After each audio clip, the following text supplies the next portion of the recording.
ကရားတွင်စစ်မှုထမ်းအပတ်စစ်ဓမ္မ380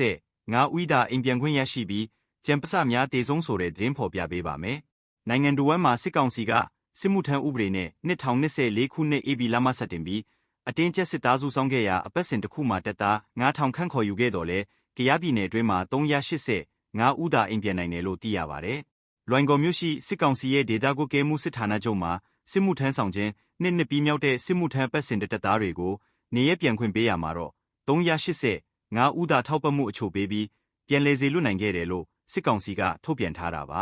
စစ်ကောင်စီရဲ့စစ်မှုထမ်းပတ်စဉ်တစ်ခုမှာတပ်သားတစ်9000ခန့်ခေါ်ယူခဲ့တာဖြစ်ပြီး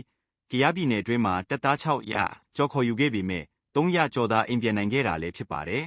စစ်တပ်ကစစ်မှုထမ်းတွေဇက်ခေါ်ခဲ့တာက1020ခုနှစ်စစ်စင်ရေးပထမလိုင်းအပါအဝင်တနိုင်ငံလုံးကစစ်မျက်နှာတွေမှာရှုံးနေခဲ့လို့အင်အားအဆမတန်ပြုံးတီးခဲ့တာကြောင့်ပါစစ်မှုထမ်းပတ်စဉ်တခေါ်ပြီးတင်နန်းဆင်းပြီးတာနဲ့1020ခုနှစ်ဒုတိယပိုင်းပြန်ဆက်တဲ့အချိန်ပေါ့အကုန်လုံးနီးပါးရှေ့တန်းပုတ်ခံရတော့ပါပဲအဲ့လိုဆိုတော့သူတို့ပစတွေအများကြီးဒေတာပြေးတာတွေရောဒါတွေကြောင့်ပါလို့ CDM ဗိုလ်ကြီးတူကပြောပါတယ်